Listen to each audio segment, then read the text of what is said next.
दोस्तों, जाने अनजाने में हम कुछ ऐसे इन्वेस्टमेंट मिस्टेक्स कर बैठते हैं जिसके कारण या तो हमारे इन्वेस्टमेंट की धज्जियां उड़ जाती हैं या तो हम उनसे ना के बराबर रिटर्न्स बना पाते हैं। तो इस वीडियो में हम बात करने वाले हैं 7 ऐसे बेसिक्स इन्वेस्टमेंट मिस्टेक्स की जो हम अक्सर करते हैं। Number 1, no clear investment objective और प्लान। मतलब बिना किसी गोल के या फिर बिना किसी प्लान के इन्वेस्ट करना। दोस्तों, अंग्रेजी में एक कहावत है, if you don't know where you are going you will end up some place else. मतलब अगर आपको पता नहीं है कि आप जा कहां रहे हो तो आप कभी भी सही जगह पहुंच ही नहीं सकते। यह एक बहुत बड़ी गलती है। हम इन्वेस्ट तो करते हैं मगर बिना किसी प्लानिंग या गोल के। कभी भी कोई रैंडम र्यूमर्स या फिर टिप्स के मिलने पर हम इन्वेस्ट कर देते हैं बिना सोचे समझे। हम कभी यह सोचते ही नहीं कि आखिर हम इन्वेस्टिंग कर क्यों रहे हैं, हमारे इससे एक्सपेक्टेशंस क्या हैं। दोस्तों, हमें अपना एक लक्ष्य निर्धारित करना चाहिए और उसे पाने के लिए सही प्लानिंग करनी चाहिए। फॉर एग्जाम्पल, एक एम्प्लॉय है जो अपने जॉब को क्विट करके अपना खुद का कोई बिजनेस करना चाहता है। तो इसके लिए उसे हर मंथ अपने सैलरी से एक fixed percentage of amount invest करने चाहिए। तब जाके एक सर्टेन पीरियड के बाद जो एक स्पेसिफिक अमाउंट उसने सोचा है वो उसे मिल पाता है और उसका इन्वेस्टमेंट गोल पूरा हो पाता है। Number 2, trading too much too often. दोस्तों, क्या आपको पता है वॉरेन बुफे इतने सक्सेसफुल इन्वेस्टर क्यों हैं? क्योंकि वे ये गलती नहीं करते। मतलब वे शॉर्ट टाइम में प्रॉफिट बनाने के लिए ज्यादा उत्साहित नहीं रहते। वे लॉन्ग टर्म में विश्वास रखते हैं और कई सालों तक अपने शेयर्स को होल्ड करते हैं और क्रेजी रिटर्न्स बनाते हैं।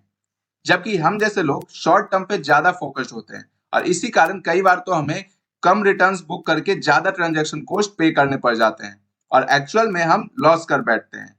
तो इससे हमें पता चलता है कि patience is the key.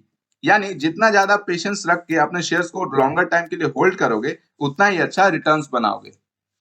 Number 3, lack of diversification. दोस्तों, अंग्रेजी में एक और कहावत है, never put all your eggs in one basket.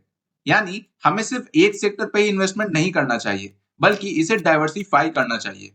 यानी कई सारे सेक्टर्स के शेयर्स में इन्वेस्ट करने चाहिए क्योंकि हर सेक्टर्स के अलग अलग पोटेंशियल होते हैं और अगर उनमें से एक भी सेक्टर बहुत अच्छा ग्रोथ कर लेता है तो ओवरऑल हमें क्रेजी रिटर्न्स मिल सकते हैं।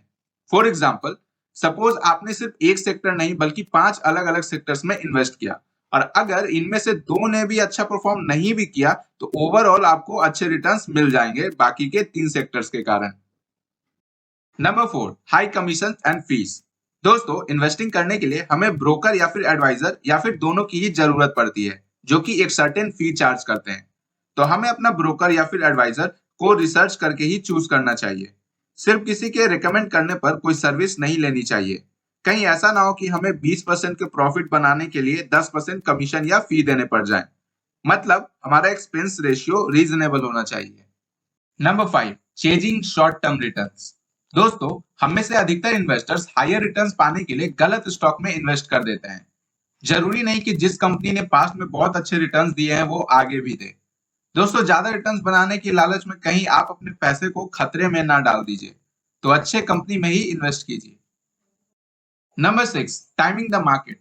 दोस्तों, हमें मार्केट से मस्ती नहीं करनी चाहिए। कुछ चार्ट्स या फिर ट्रेंड को देखकर हम एक्यूरेट यह नहीं बता सकते कि मार्केट में कब एंटर करना है और कब एग्जिट।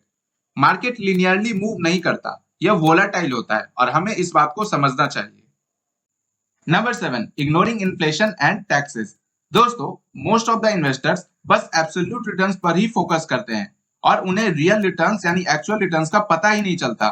ध्यान दें, अगर आपको 12% रिटर्न मिलता है अपने इन्वेस्टमेंट्स पर तो यह एक्चुअल में 12% नहीं होता बल्कि हमें इसमें से इन्फ्लेशन यानी कि महंगाई और टैक्सेस को घटाना पड़ता है जो कि ऑलमोस्ट आधा हो जाता है या तो कह ले उससे भी कम। दोस्तों, अगर हम अपने स्टॉक्स को 1 साल से पहले ही बेच देते हैं तो हमें ज्यादा टैक्स देने पड़ते हैं। तो कोशिश करें कि अपने स्टॉक्स को एटलीस्ट 1 साल बाद ही बेचें ताकि आप थोड़े टैक्स भी बचा पाएं।